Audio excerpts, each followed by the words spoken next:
ಇವರು ಫಸ್ಟ್ ಅಕ್ಕನ ಮದ್ವೆ ಆದ್ರು, ತೋರ್ಸ್ಬಿಡ್ತೀನಿ. ನಮ್ಮ ಅಕ್ಕನ ಮದ್ವೆ ಆದ್ರು, ಮನೆಗ್ ಬಂದು ನನ್ ಹುಡುಗಿ ಬೇಕು, ಇಷ್ಟ ಆದ್ರೆ ಮದ್ವೆ ಹಾಕಿಲ್ಲ ಎತ್ತಾಕೊಂಡು ಹೋಗ್ಬಿಡ್ತೀನಿ ಅಂದ್ರು. ಮದ್ವೆ ಆದ್ರು.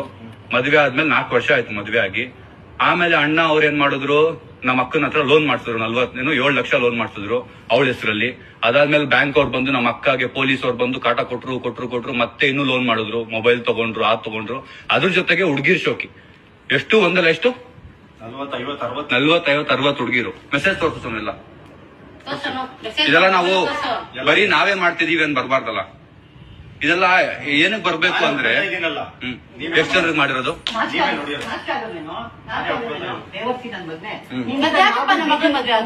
ಏನ್ ಗೊತ್ತಾ, ಇವರು DK ಶಿವಕುಮಾರ್ ಸರ್ ಹತ್ರ ಕೆಲಸ ಮಾಡದಂತೆ. ಅವ್ರಿಗೆ ಧೈರ್ಯ ಏನೇ ಆದ್ರೂ ಅವ್ರು ಇರ್ತಾರೆ, ಪೊಲಿಟಿಷಿಯನ್ ನಾನು ಅನ್ನೋ ಧೈರ್ಯ.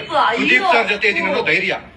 ನಮ್ಮ ಅಕ್ಕಂಗ್ ಮೋಸ ಮಾಡಿದ್ರು, ಹಂಗೆ ಇದೇ ತರ 7-8 ಸರಿ ಹುಡುಗಿ ಒಂದೋಯ್ತು.